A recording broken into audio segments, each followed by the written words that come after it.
Have you ever achieved a goal, something you've worked your entire life for, only to get there and find yourself asking, is this all there is? It's a question many of us face, often in the quiet moments of midlife and beyond. We follow the map society gives us, only to realize it might be leading to someone else's treasure.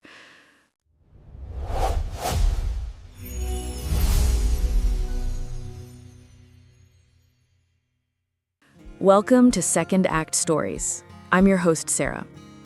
My guest today is Daniel, a man who built what many would call the perfect life, a successful business, the beautiful house, all the markers of the American dream. And then, he walked away from it all. His journey is a powerful exploration of letting go, confronting the past, and redefining what a successful life truly means. Daniel, thank you so much for being here. Thank you for having me, Sarah. It's a real pleasure. So, Daniel, let's go back. Can you paint a picture for us of the life you were living, the dream you were pursuing so intensely? Of course, it was a life built on superlatives. You know, the best, the fastest, the biggest. I had a thriving tech consulting business that demanded 70, sometimes 80 hours a week, and I gave them gladly. I saw it as a badge of honor. I remember one quarter we landed a massive contract, but it meant laying off a small, loyal team whose project had become redundant. I had to sit across from their manager, a good man named Bill, who had been with me for a decade, and tell him his entire department was being eliminated. That's brutal. It was, and he just looked at me, not with anger, but with this deep, wearied disappointment. You know, I made the call, told myself it was just business. We even celebrated the new contract with champagne that night. But I went home and I couldn't sleep. The numbers on the balance sheet were soaring, but my own internal account felt bankrupt. That was the essence of the life. External success built on a foundation of internal compromise. The house in the suburbs, the German sports car. I was ticking every single box. It's the life you see in magazines, the one we're all told we should strive for. So from the outside, you were the picture of success. But what was going on inside during those sleepless nights? Inside, well, that was just this profound emptiness, a real void. It wasn't just a lack of joy, it was an active, aching kind of hollowness. I remember my son's 10th birthday. We threw him this huge party, a bouncy castle, a magician, the works. I was there physically, taking pictures, but my mind was 1,000 miles away, just replaying this difficult negotiation in my head. Right, you were there, but you weren't there. Exactly. And my son came up to me so excited to show me this magic trick he'd learned. And I remember patting him on the head and saying, "That's great, champ," while I was checking an email on my phone, the flicker of hurt in his eyes. I mean, it still haunts me. I was a ghost in my own home, a spectator to my own family's life. It wasn't my dream. I'd spent so long climbing the ladder, I never stopped to ask if it was leaning against the right wall. The pressure to maintain it all was immense. It wasn't just about work. It was about keeping up the appearance of effortless success. It was a quiet, constant hum of anxiety and stress that just became my normal. It's a feeling I think so many of our listeners can relate to, that constant, low-level hum. What was the moment you realized that this hum was actually a warning siren? You'd think it would be something big, wouldn't you? a health scare, a business failure. But no, it was a minor traffic accident. A fender bender. I was late for a meeting, my mind was racing through presentation points, and I bumped the car in front of me.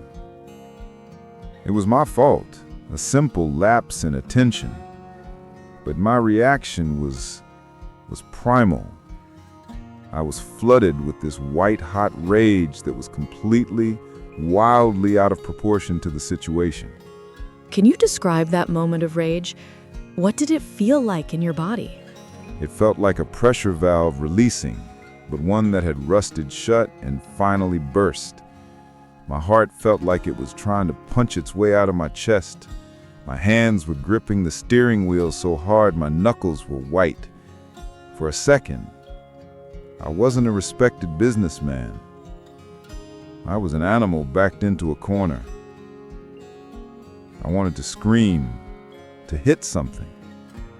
All the frustration from work, all the unspoken resentment, all the pressure, it all just funneled into this one ugly moment. And it terrified me. I saw the fear in the other driver's eyes, a young college kid, and I knew, in that instant, that something was deeply, deeply wrong with me. That anger wasn't about the dented fender. It was about everything else. Wow. So you started to investigate where that anger was coming from. It sounds like that moment was a doorway to a much deeper part of yourself. Where did it lead you? It led me back. Way back. It led me to my childhood.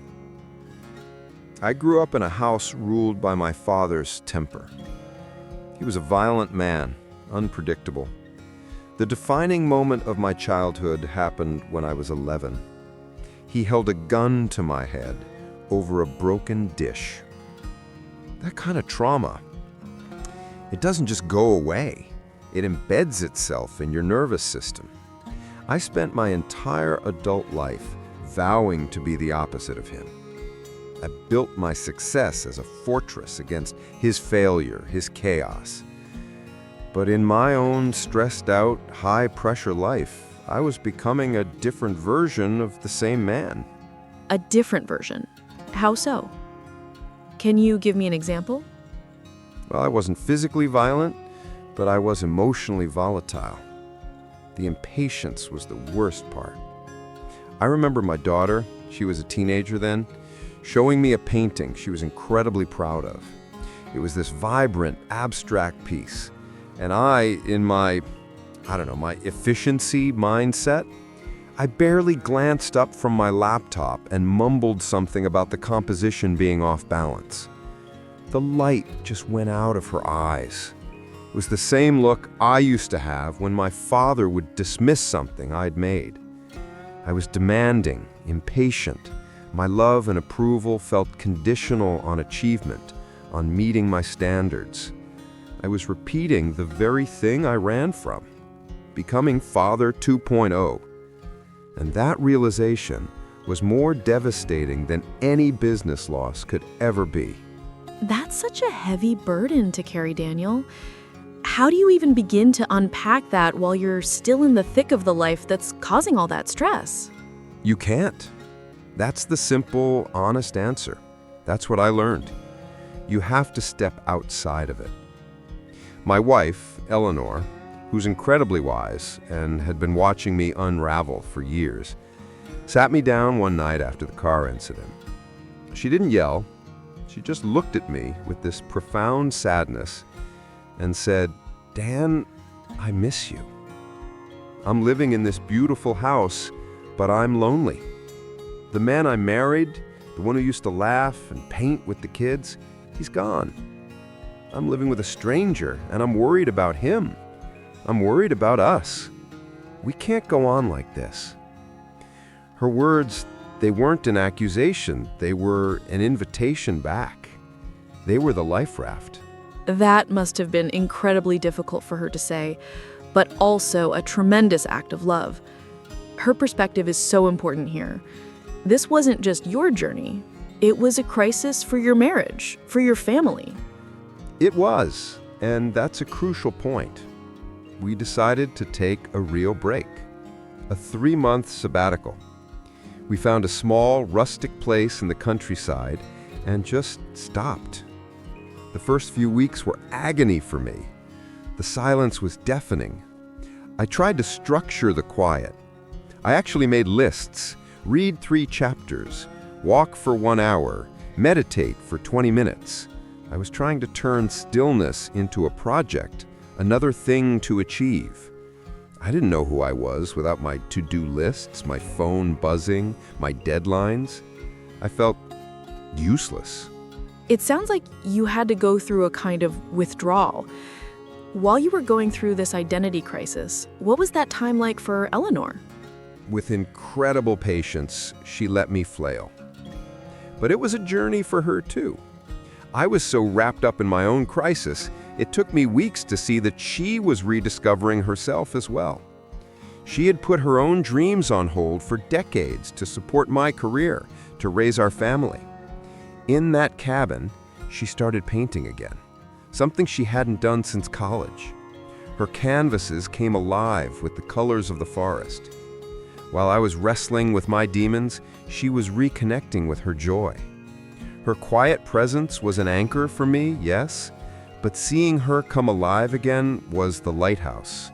It showed me what was possible. It was a non-judgmental space where we could both finally fall apart and then slowly piece ourselves back together. Not as we were, but as who we wanted to become. So it was a shared rediscovery. That's beautiful. It truly was. And in that quiet space, I started to read and reflect. I became interested in different philosophies of life. It's fascinating how culture shapes our definition of success. The American model is so individualistic and material-focused. But I stumbled upon the Japanese concept of Ikigai. Can you explain what that is for our listeners? It's often translated as a reason for being. It's the intersection of 4 things: what you love, what you're good at, what the world needs, and what you can be paid for. For many in Japan, especially in places like Okinawa, where people live exceptionally long lives, Ikigai isn't about a grand, flashy ambition. It can be tending to your garden, mastering a craft, or caring for your grandchildren. It's a deep sense of purpose that gets you out of bed in the morning.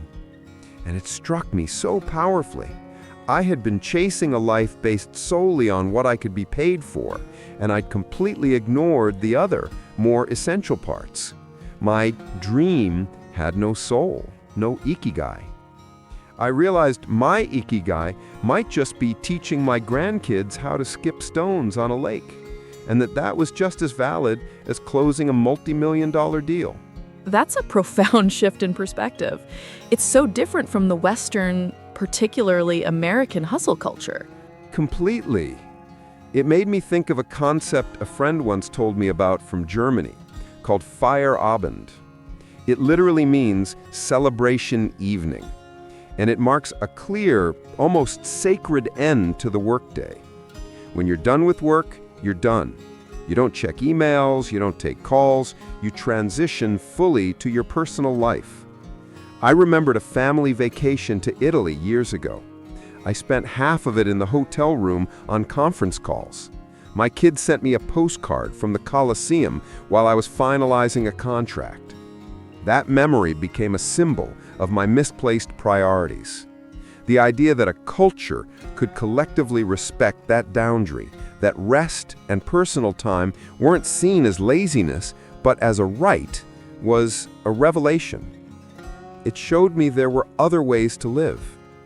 So how did these realizations change things for you practically?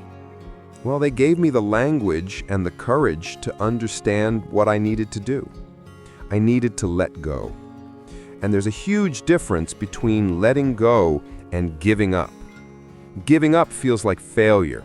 Letting go is a conscious, powerful choice. It's saying, this is too heavy, and I'm choosing to set it down now. I chose to let go of the anger I inherited from my father. I chose to let go of a definition of success that was making me miserable. What did that letting go look like when you returned from the sabbatical? It meant big, scary changes. We sold the house. My friends thought I was crazy. My business partner said I was throwing everything away. They called it a midlife crisis. I stepped down from my company, which felt like amputating a limb at first. We simplified our lives dramatically. It wasn't just about getting rid of stuff. It was about getting rid of obligations, of the need for approval. And I started focusing on the present moment.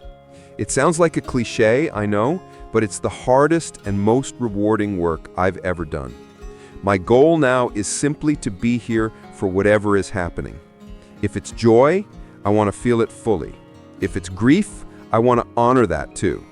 I've learned to just observe the emotion without letting it hijack me.